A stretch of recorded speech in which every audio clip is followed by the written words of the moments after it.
मुख्यमंत्री जयराम ठाकुर ने दिए आदेश, कहा डॉक्टर राधाकृष्णन राजकीय आयुर्विज्ञान महाविद्यालय हमीरपुर का निर्माण कार्य निर्धारित अवधि में हो पूर्ण।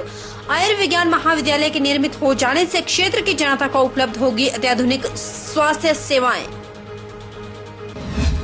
पहली से 12वीं कक्षा तक के बच्चों के लिए खोला जाएगा टीवी चैनल। ई कंटेंट के माध्यम से गुणवत्तापूर्ण की जाएगी शिक्षा सुनिश्चित। 25 जनवरी को मुख्यमंत्री के द्वारा की गई महत्वपूर्ण घोषणाएं, कहा गोविंद ठाकुर ने।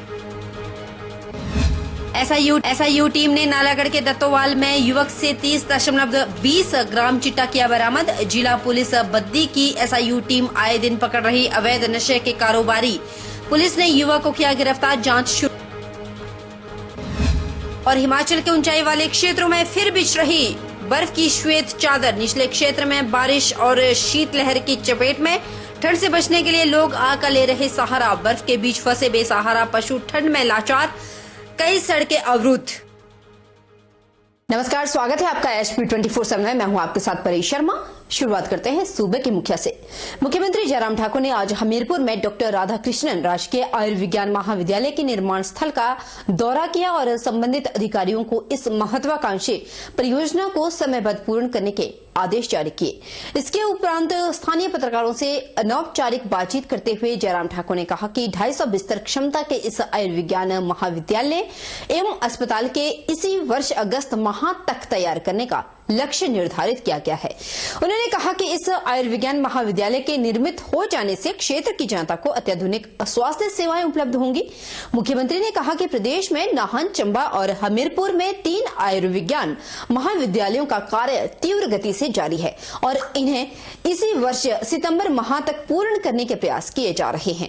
उन्होंने यह भी कहा कि हाल ही में दिल्ली दौरे के दौरान उन्होंने केंद्रीय स्वास्थ्य मंत्री मनसुख मंडाविया से मुलाकात कर इन परियोजनाओं के लिए अतिरिक्त धनराशि उपलब्ध करवाने का आग्रह किया था ताकि इन्हें समय पर पूर्ण किया जा सके। इन तीनों कॉलेजेस के लिए जो हमने डीपीआर बनाई है उसके मुताबिक जो फंडिंग यहाँ पर होनी थी फर्स्ट फेज की हो गई है, लेकिन इसके अतिरिक्त अभी हाल ही में हम दिल्ली जाकर के बातचीत किए कि फंडिंग और ज़्यादा रिक्वायर्ड है। अब स्टेट गवर्नमेंट की ओर से भी जो बेस्ट पॉसिबल इसमें जो कंट्रीब्यूट करने की फंड्स के मामले में ज़रूरत होगी उसको भी पूरा करेंगे। लेकिन ये तीनों मेडिकल कॉलेज साइमल्टेनियसली हमारा प्रयास है कि हर हालत में हमारा अगस्त सितंबर तक ये बन करके तैयार हो जाए और ताकि यहाँ पर लोगों को स्वास्थ्य की बेहतर सुविधाएँ यहाँ पर प्राप्त हो सकें। अभी बच्चे भी मिले थे, बच्चों का कहना हॉस्टल के लिए है, उसके लिए भी अलग से प्रोविज़न कर रहे हैं। तो कुल मिलाकर के हमारे लिए खुशी की बात है कि हिमाचल जैसे छोटे से प्रदेश में 6 मेडिकल कॉलेज गवर्नमेंट सेक्टर में। केंद्रीय वित्त मंत्री निर्मला सीतारमण द्वारा पेश किए गए बजट को ऐतिहासिक करार करते हुए शिक्षा मंत्री गोविंद ठाकुर ने कहा कि कोरोना महामारी के इस दौर में वित्त मंत्री के द्वारा जो बजट प्रस्तुत किया गया है, वास्तव में यह बजट विकास उन्मुखी और दिशा देने वाला है। इसमें समाज के हर वर्ग का ख्याल रखा गया। शिक्षा मंत्री गोविंद ठाकुर ने मंडी में आयोजित प्रेस वार्ता के दौरान कहा कि भारत सरकार के द्वारा पेश किया गया बजट विकास उन्मुखी और देश को नई दिशा देने वाला है। बजट में हर वर्ग और हर क्षेत्र के लोगों के कल्याण को प्राथमिकता दी गई है। उन्होंने कहा कि पूंजीगत व्यय को बढ़ाने के लिए केंद्र के द्वारा राज्यों को जो अतिरिक्त सहायता राशि दी जाती है उसे 10 गुना तक बढ़ाया गया है और इससे हिमाचल प्रदेश को भी 6,000 करोड़ रुपए के अतिरिक्त सहायता राशि प्राप्त होगी। गोविंद ठाकुर ने कहा कि कोरोना काल में शिक्षा के क्षेत्र में काफी नुकसान हुआ है। पहली से 12वीं कक्षा तक के बच्चों के लिए टीवी चैनल शुरू किया जाएगा जिसमें बच्चों के लिए ई कंटेंट उपलब्ध होगा और हर क्लास के लिए, हर सब्जेक्ट के लिए अलग अलग चैनल उपलब्ध होगा। इसके माध्यम से गुणवत्तापूर्ण शिक्षा को सुनिश्चित किया जाएगा। जो पूंजीगत व्यय बढ़ाने के लिए राज्य सरकारों को जो एक अतिरिक्त केंद्रीय सहायता जो दी जाती है वो बढ़ा करके 10 गुना कर दी गई है और जिसके कारण से हिमाचल प्रदेश को भी अतिरिक्त केंद्रीय सहायता 6,000 करोड़ रुपए की राशि प्राप्त होगी और इसके कारण से रोड नेटवर्क है, एयरपोर्ट्स है, संचार के साधन हैं, हमारे हाईवेज हैं, इन सब चीजों के लिए बहुत अधिक लाभ मिलेगा। और फिर भारत सरकार ने शिक्षा के क्षेत्र में एक बात कही है कि हम देश में डिजिटल यूनिवर्सिटी बनाएंगे। और कोरोना के कारण से शिक्षा का बहुत अधिक नुकसान हुआ है और उसके लिए पहली से लेकर के 12वीं तक के बच्चों को हम एक बहुत बढ़िया टीवी चैनल प्रारंभ करेंगे जिसमें ई कंटेंट होगा और हर क्लास के लिए अलग अलग सब्जेक्ट का अलग अलग टीवी चैनल होगा और जिसके कारण हम गुणवत्तापूर्ण शिक्षा बच्चों को दे पाएंगे। वहीं शिक्षा मंत्री गोविंद ठाकुर ने प्रदेश में चलाई जा रही योजनाओं का जिक्र करते हुए कहा कि मुख्यमंत्री जयराम ठाकुर के द्वारा 25 जनवरी को प्रदेश के पूर्ण राज्यत्व दिवस के मौके पर महत्वपूर्ण घोषणाएं की गई, जिनका प्रदेश के हर व्यक्ति को लाभ मिलेगा।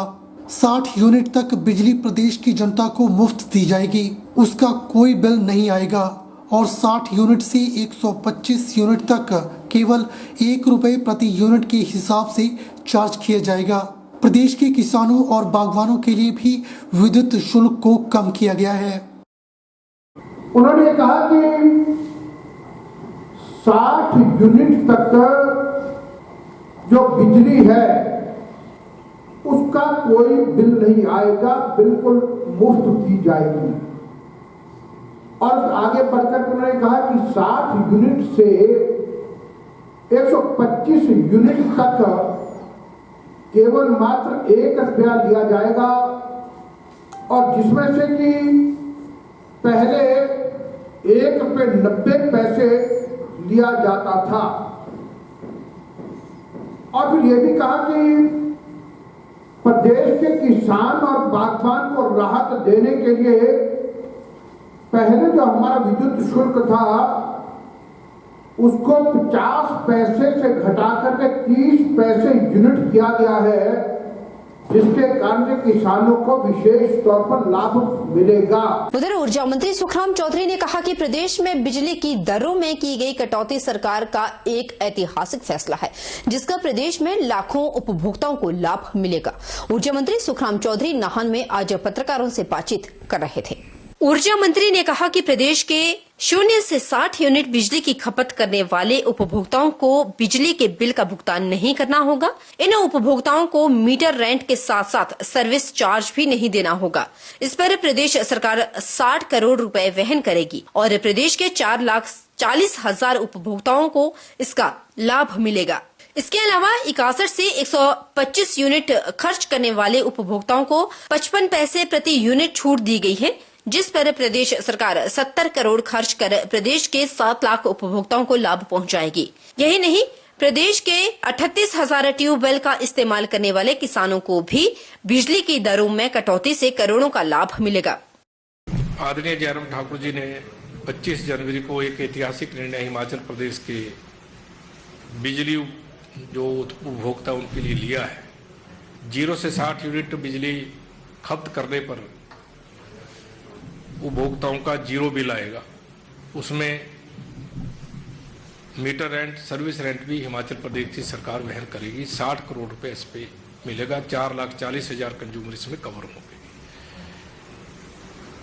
61 से 125 यूनिट खपत करने वालों को हम 55 पैसे यूनिट की राहत देंगे और उसमें 7 लाख कंज्यूमर जो है इसमें कवर होंगे। लगभग 70 करोड़ का वाहन हिमाचल प्रदेश की सरकार इसमें वहन करेगी। 38,000 सिंचाई ट्यूबवेल जो उपभोक्ता हैं उनको हमने 2 साल पहले 1 रुपये यूनिट से 50 पैसे यूनिट बिजली दी। आप 50 पैसे से 30 पैसे यूनिट की है। करोड़ों रुपए का लाभ उनको भी मिलने वाला है। उधर प्रदेश कांग्रेस मीडिया प्रवक्ता आकाश शर्मा ने केंद्र सरकार द्वारा पेश किए गए बजट को निराशाजनक करार देते हुए कहा कि मुख्यमंत्री जयराम ठाकुर ने कहा था कि बल में अंतर्राष्ट्रीय हवाई अड्डा बनने जा रहा है। बजट में इसका प्रावधान होगा, रेलवे का विस्तार होगा। बहुत सारे ऐसे मुद्दे थे जो हिमाचल प्रदेश से संबंधित थे, लेकिन दुख का विषय है कि बजट में हिमाचल को केंद्र के द्वारा बिल्कुल भी स्थान नहीं दिया गया। केंद्र की सरकार ने हिमाचल प्रदेश को बहुत ज़्यादा सब्ज बाग दिखाए थे और माननीय मुख्यमंत्री हिमाचल प्रदेश जी ने कहा था कि बहुत बड़ा हवाई अड्डा जो है यहाँ पे बनने जा रहा है और बजट में उसका प्रावधान होगा। रेलवे जो है वो पहुँच जाएगी हिमाचल प्रदेश में और उसका जो है वो सरलीकरण किया जाएगा। बहुत सारे मुद्दे हिमाचल प्रदेश से संबंधित थे, लेकिन यह बहुत दुख का विषय है कि बजट में हिमाचल प्रदेश को बिल्कुल भी स्थान जो है केंद्र सरकार द्वारा नहीं दिया गया। हम ये भी कहना चाहते हैं कि ये जो बजट था वो आम जनमानस का, गरीबों का घोर विरोधी बजट रहा। इस बजट ने साफ साफ जो है एक रेखा को दर्शाया जो गरीबों और अमीरों के बीच में बनी। इस बजट में जो बड़े बड़े कॉरपोरेट सेक्टर के लोग थे, जो अडानी, अंबानी और दूसरे पूंजीपति लोग हैं, और जो वर्ल्ड वाइड सर्वे के अनुसार कहा गया कि कोविड-19 के चलते हिमाचल प्रदेश ही नहीं अपितु पूरे भारतवर्ष के जो अरबपति लोग हैं उनके आय में इजाफा हुआ, उनकी आय जो है वो अरबों में बनी। और आज भारतवर्ष के 40 करोड़ लोगों का बजट और उन 10 या 20 लोगों का बजट जो है वो समानांतर खड़ा हो चुका है। आज मध्यम वर्ग को बहुत ज़्यादा आशा थी कि इनकम टैक्स स्लैब में जो है वो बदलाव होगा।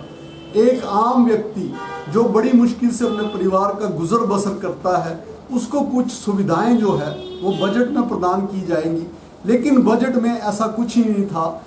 आम आदमी पार्टी के हिमाचल प्रदेश उपाध्यक्ष कर्नल नरेंद्र पठानिया ने पंजाब में आगामी चुनावों की कैंपेनिंग करने के दौरान नूरपुर में पत्रकार वार्ता की। पत्रकार वार्ता करते हुए कर्नल एनएस पठानिया ने नूरपुर में कहा कि पंजाब में आम आदमी पार्टी फुल बहुमत से जीत हासिल करेगी। पंजाब की धार ब्लॉक में पार्टी द्वारा लगाई ड्यूटी के चलते वह पंजाब के इस इलाके के गांव-गांव में जाकर अपनी पार्टी की नीतियों को लोगों को बता रहे हैं और अपने उम्मीदवार और पार्टी को मतदान दिलवाने के लिए प्रयास कर रहे हैं।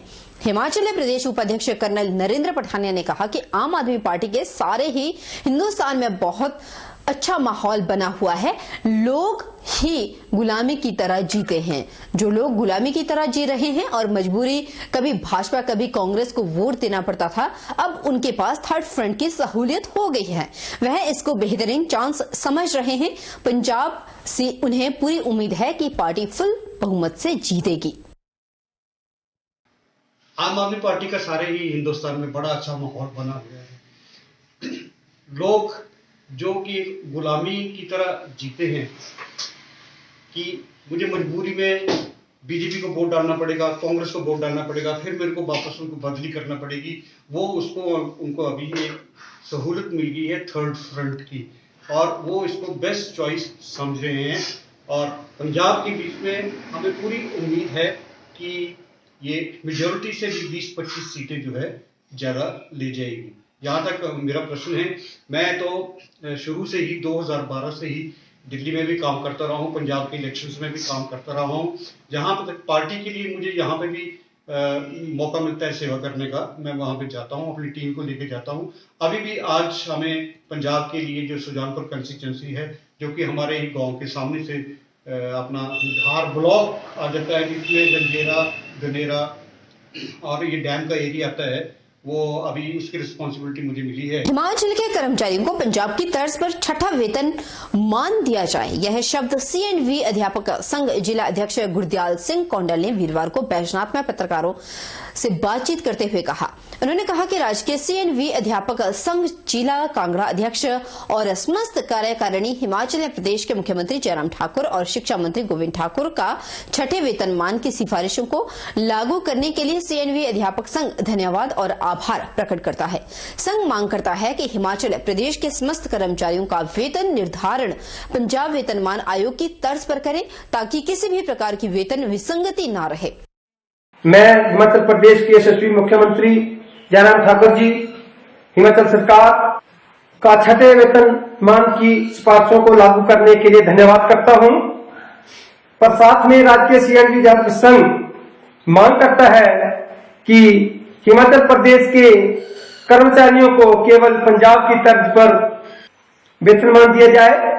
साथ में जो 2 वर्ष की राइडर की स्थिति है उसको वेतनमान लागू करते वक्त हटा दिया जाए।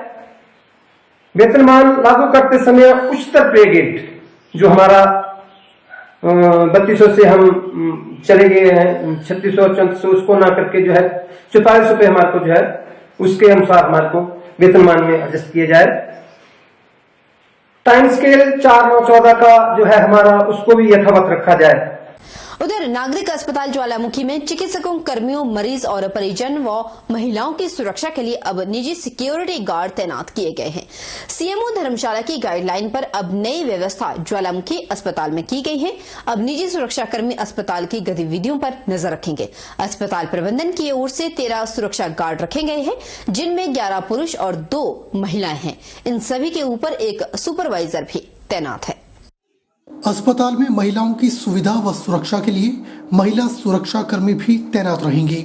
सिक्योरिटी सुपरवाइजर किशोर चंद डोगरा ने बताया कि कुल 13 सुरक्षा गार्ड अलग अलग समय पर अपनी ड्यूटी पर तैनात रहेंगे, जिनमें सुबह 8 बजे से लेकर 2 बजे तक, फिर दोपहर 2 बजे से लेकर 8 बजे तक और उसके बाद रात 8 बजे से लेकर सुबह 8 बजे और कुछ सुरक्षा गार्ड सुबह 9 बजे से लेकर शाम 5 बजे तक लगाए गए हैं। ये सभी सुरक्षा गार्ड ज्वालामुखी अस्पताल के चप्पे चप्पे पर नजर रखेंगे।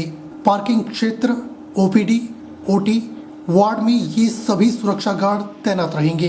ज्वालामुखी अस्पताल खंड चिकित्साधिकारी डॉक्टर पवन कुमार ने बताया कि ज्वालामुखी अस्पताल की सुरक्षा को लेकर सीएमओ धर्मशाला ने आउटसोर्सिंग के तहत सुरक्षा कर्मियों की तैनाती की है। ये सभी 13 सुरक्षा गार्ड दिन रात अपनी ड्यूटी के अनुसार अस्पताल में सेवाएं देंगे और मरीजों को सुविधा प्रदान करेंगे और सुरक्षा व अन्य असामाजिक तत्वों पर भी नजर रखेंगे। सिक्योरिटी का आउटसोर्स हुआ है, जिससे कि यहाँ की व्यवस्था काफ़ी सुधरेगी। उसमें से 12 सिक्योरिटी पर्सन है और एक उनका सुपरवाइज़र होगा। ये आउटसोर्स हुआ है सीएमओ ऑफिस से। उसमें से 2 इसमें लेडीज़ हैं और बाकी जेंट्स हैं, जो कि अलग अलग टाइम पे अपनी ड्यूटीज़ करेंगे अलग अलग जगह पर, जो कि पार्किंग में, ओपीडी में, ओटी के पास, वहाँ पर ये तैनात रहेंगे। रुकेंगे छोटे से ब्रेक के लिए। ब्रेक के उस पार फौरन लौटेंगे, बन रही है हमारे साथ।